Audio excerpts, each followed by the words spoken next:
Hey, my name is Shelly, and welcome to a kind of recommendation video, kind of trope and buzzword video, kind of tag video. Okay, so let me explain. So this idea was kind of inspired by a couple of YouTube videos that I recently saw. One was Stacy talked about things that she loves in books, and another one was a video that Murphy did years ago about talking about her favorite tropes. Today I'm going to be talking about some of my favorite tropes, or some of the buzzwords that get me really excited to read a book. While I'm talking about these tropes that I love, I would love it if you gave me your recommendations for books with those tropes in them. The part of the video where I'm asking you to recommend books to me was inspired by a video that Brittany did, Books with Brittany. She recently did one, I think, for Litfic. And at the end of the video, I'm going to be tagging or passing on the torch to another booktuber that I've already spoke to and kind of got their okay to do it. So I'm going to be passing on the torch to another booktuber at the end of the video. So if that all sounds like fun, stick around, let's chat about books. So a quick disclaimer, I'm not going to be going into depth on these synopses. I'm just going to be touching upon, you know, who might like it and kind of briefly maybe a little bit what they're about or some elements to it. Hi. The day that I filmed this, I was running on empty fumes with only a couple hours of sleep. I mislabeled a few things and forgot to mention a few series, which I will edit in afterwards. Let's just say mistakes were made. Thank you for your patience, and back to the video. So the first one I'm going to talk about is kind of like a subgenre. It's not really a trope, and it is kind of a buzzword because the moment somebody says it, I'm instantly interested, and that is sci-fantasy. So sci-fantasy is kind of like a combination of fantasy and sci-fi. Either you're in a fantasy world with like a lot of technology or aliens or something, or you're in a sci-fi world with like magical elements. One example is Star Wars. So you have the Star Wars world, but then you have the Jedis with the Force. I grew up with Star Wars, and honestly, it's kind of one of my favorite things ever. So because of that, that sci-fantasy subgenre will always be my favorite. Another example the other way is kind of like Avatar, where you're on an alien planet and there's tech and it's like advanced civilization. So that is kind of like sci-fantasy. So some of my favorite examples that I can give you is the Locked Tomb series by Tenzin Mir, the first being Gideon the Ninth. A lot of people are aware of Gideon the Ninth, but I guess the way you can kind of explain it is lesbian necromancers in space. And that is literally what it is. I cannot explain the story any other way. The first book I actually only gave 4 stars because I wasn't quite sure what I was getting into because the plotline is very confusing. And I've actually heard that Tenzin Mir said that this series was kind of inspired by somebody who has schizophrenia. So because of all of that, it really does show, especially in Harold the Ninth, the schizophrenia take on things. But the world is so cool, especially the third one, Nona the Ninth. Nona the Ninth is like my favorite out of the 3, and it's my favorite setting because it's kind of like a cyberpunk kind of setting. But you have the technology, you have spaceships and stuff like that, but there is a fantasy element. Another one is the Burning Blade and Silver Eye trilogy by Jan Glowexer. I think the author even said this himself, that it was heavily inspired by Star Wars. Instantly, you got my attention right there. It is a trilogy. It is a short trilogy. It's actually right there. And it is, honestly, it's just a fun time. There were things I didn't love about it, but there were a lot of things that I did love about this. This one has actually more of it's almost like a mix of Final Fantasy and Star Wars, because you're not in space, you're on one planet, and basically I think they do actually have like something that's like lightsabers and the Force, so it's very much heavily inspired, but it's a lot of fun, and yeah, I do recommend it because it's a short series and it's a good time. Another example is Hyperion by Dan Simmons. This one has more of a sci-fi feel than it really does fantasy, but there is a fantasy element in it. You just have to kind of go through all the sci-fi stuff to get there. I can't tell you what it is, but yes, there is a fantasy element. And another great example is Dune. I think that's probably the most classic fantasy because you have the sci-fi world, you're on Arrakis, but there are fantasy elements to it.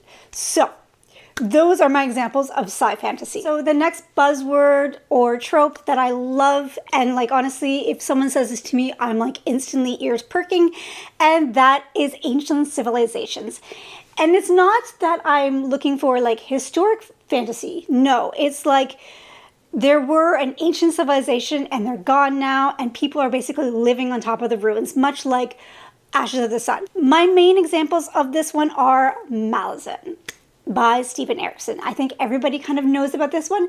I personally have only read the first book, and I'm kind of halfway through the second book, which I'm going to restart. I'm making my way very slowly through the series, but there is that element where there is a forgotten civilization and it's there. So that's one big example. That's the big doozy one. The Book of the Ice by Mark Lawrence. Actually, a lot of Mark Lawrence's fantasy books do have the ancient civilization, but the Book of the Ice for me is probably the most noticeable. I personally have only read the first two books. I have not finished the last one, but I really did enjoy that first one, which was The Girl on the Stars. Yeah, I think it was The Girl on the Stars. So I only read the first two books. I really do need to read that last book to complete the trilogy. And the last example I have is The Chronicles of Castelline, and this is written by Sandra Clare. I'm actually in the middle of reading the series, but the reason why I wanted to bring this up is because it does take place in, like, I would say, it's very hard to explain. It's kind of like Roman, but Persian, but it's a mix of everything. But basically there is like this empire, and they are basically living on top of ruins, and there was an ancient civilization that has now ceased to exist. So those are my examples for ancient civilizations that I love. The next prompt or trigger word is unique worlds. This one's a hard one because what I find unique, somebody else might not, or vice versa. Examples I can give is The Cosmere by Brandon Sanderson. He has made the most unique, alien, wonderfully magical worlds that I have probably, in my experience, besides movies that I've seen or anime, have ever come across. Each of his series, the world is almost a character in itself. Although I have a few issues with Brandon Sanderson's current works, I cannot take that away from him that he has made some of the best unique worlds and magic systems that any author has ever made. Another example is the Winnowing Flames trilogy by Jen Williams, which is right up there. I'm sure everybody's heard about this series because it's been bumping around YouTube for a while now. But yes, it is a trilogy. It is also kind of a sci-fantasy, I think, as well. And is a blend of so many different things in different genres. But the world is so good and so cool. So this series is just, it's really difficult to explain. It's not going to work for everybody. I know that either you really love it or you're kind of indifferent to it.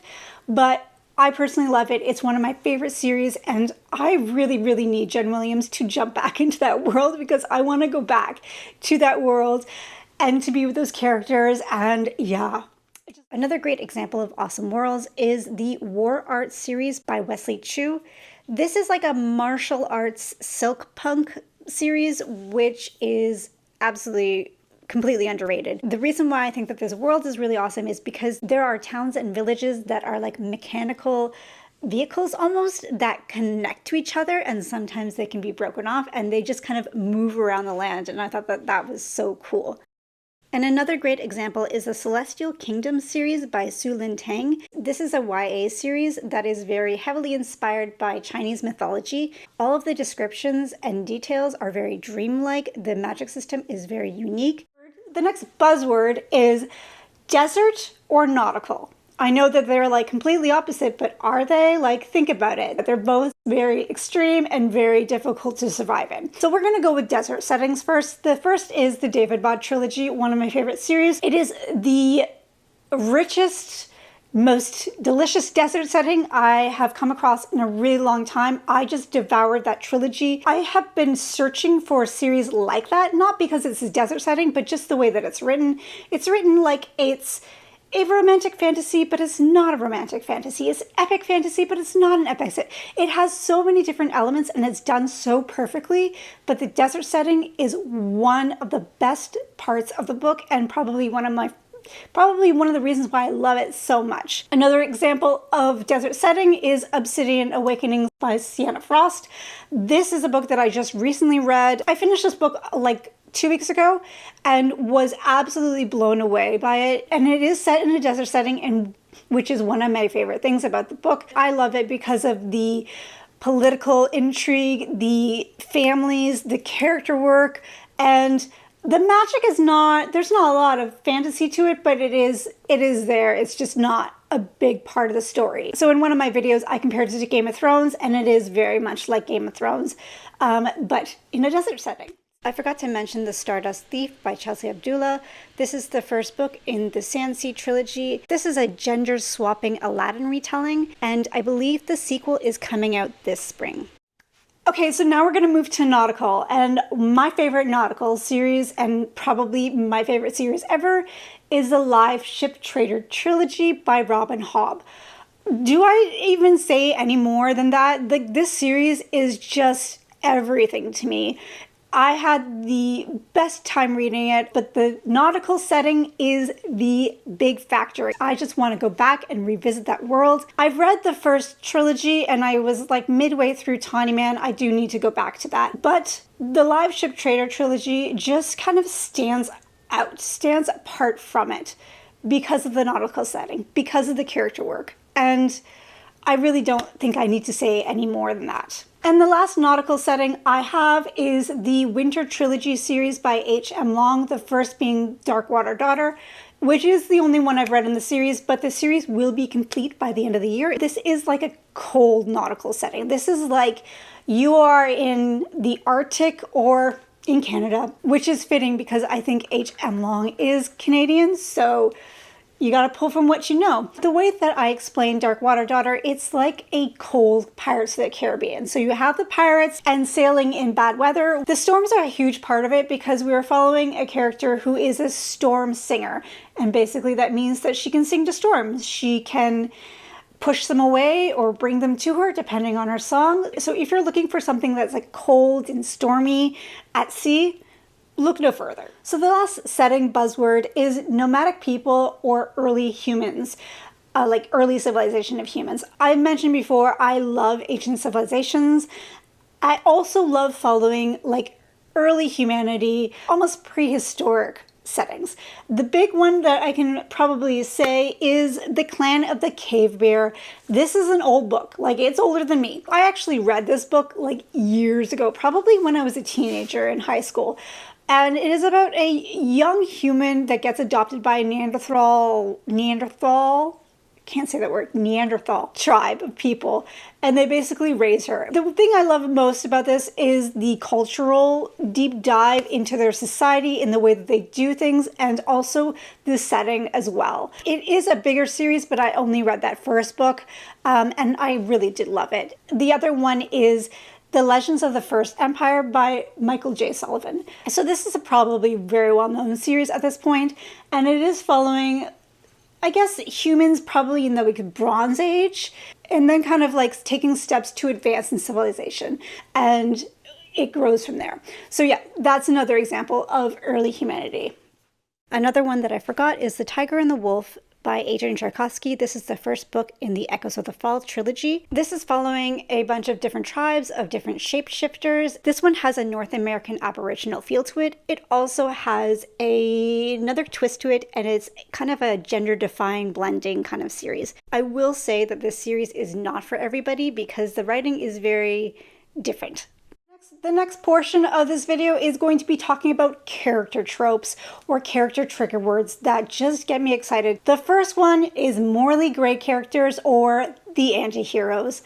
I love a good anti-hero, like probably one of my favorite character tropes. Obviously, the first one I'm going to give is the First Law. Like, this is the standout one, the prime example of morally gray characters that you cannot stop rooting for. Even though the world is not as fantastical as I usually would read or prefer, The characters just make this series stand out. Currently, I am making my way through the series and I'm going to be reading The Heroes very soon. I'm excited to keep going through the series because I'm loving every minute of it. Another prime example of another morally gray character that I just love is Iskara from the World Journal series, the first being Along the Razor's Edge by Rob J. Hayes. This series, you are literally following the villain. This actually has another one of my favorite buzzwords, and I kind of forgot to mention it in this video. I really should have included it. But anyways, that is gods among us. So yeah, the gods are very much a part of this story. But the reason why I love this series so much is because of Iskara and her journey. I highly recommend the audiobook. It was probably one of the most rewarding and fun experiences I've had in a while. And so yeah, I highly recommend it if you're looking for a good, morally gray character. This next one is a really strange one, and it's very, very narrowed down. I actually only have one book recommendation and one TV show recommendation. This is why I'm making this video, so you can recommend things to me. But the trope that I'm talking about is a big, scary guy looking after a young woman or a little child. I don't know why. I love it. Every single time I come across it, I absolutely love it. The one series that I can recommend that has this is The Faithful and the Fallen by John Gwynne, but the one book that I'm talking about is Valor. Valor has that trope, and it was like my favorite book out of the entire series because of that trope. Although it's not my favorite series, I did love that aspect of it. The next example I have is The Last of Us, the TV show. I mean, this blew up a couple years ago, and I think the second season's coming up this year, which is, I'm so excited for it. But yeah, we have the big, angry guy looking after a young child. And I just ate it up. I guess we can even include the Mandalorian in that as well. Same actor too, which is funny. Those are my examples, but yes, if you have any recommendations, please let me know. So the next character trope that I really like is older characters or an older romance. I know that fantasy is all about escapism, and I know that we all like to relive our heydays of being young, or we are young and we like to just have something relatable. But on the other hand, I am older and I do also appreciate reading books that I can relate to. So the examples that I have for older characters and older couple is the Blackthorn and Grimm trilogy by Juliet Marillier. Dreamer's Pool is the first one, and we are following a woman healer named Blackthorn who is older, and her big scary protector guy, she's the last one, named Grimm. At first, it's not a romantic relationship, it's just a friendship. But obviously, slowly it builds into something like that. That relationship is probably one of my favorite relationships out of all the series that I've read. I love it so much. I have two examples here that are both urban fantasy. The first one being Mercy Thompson by Patricia Briggs. I think Mercy is in her late 20s or early 30s. And to me, that's not that old, but it's older than 19. And the second one is Kate Daniels series, and Kate Daniels is also in her mid to late 20s. And the last example is the Broken Binding trilogy by N.K. Jemisin. The main character is, I believe, in her 30s, so she already has children, which is another thing that I look forward to, is main characters with kids. An extra mention is The Adventures of Amina Al-Sarafi by Shannon Chakraborty. I cannot really give this as a definite recommendation because I haven't read it yet, but I do know that there is an older character, and I am going to read it probably closer to the summer because it is a nautical setting. So the next, I guess, trope that I love, I think a lot of people love this trope, is the found family trope. Who doesn't love a good found family? Like, seriously, who doesn't like it? Although some of the books that I mentioned before do have that found family, I'm trying to give more examples. And the one that I can recommend, which is probably one of my favorite found families, is the Symphony of Ages series by Elizabeth Hayden, the first being Rhapsody.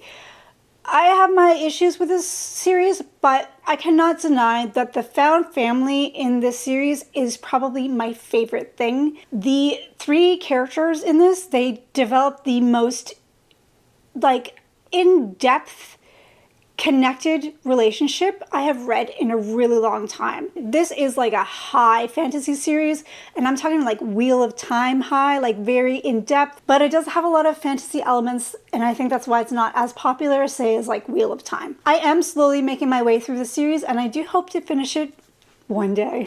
Another example is one that I think a lot of people give, and that is the Gentleman Bastard series by Scott Lynch.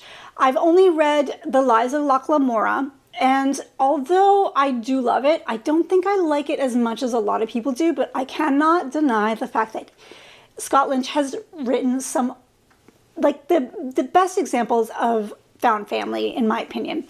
So yeah, that one is a really great example. Okay, so the last one is another popular trope, and that is animal companion, but I have a bit of a twist.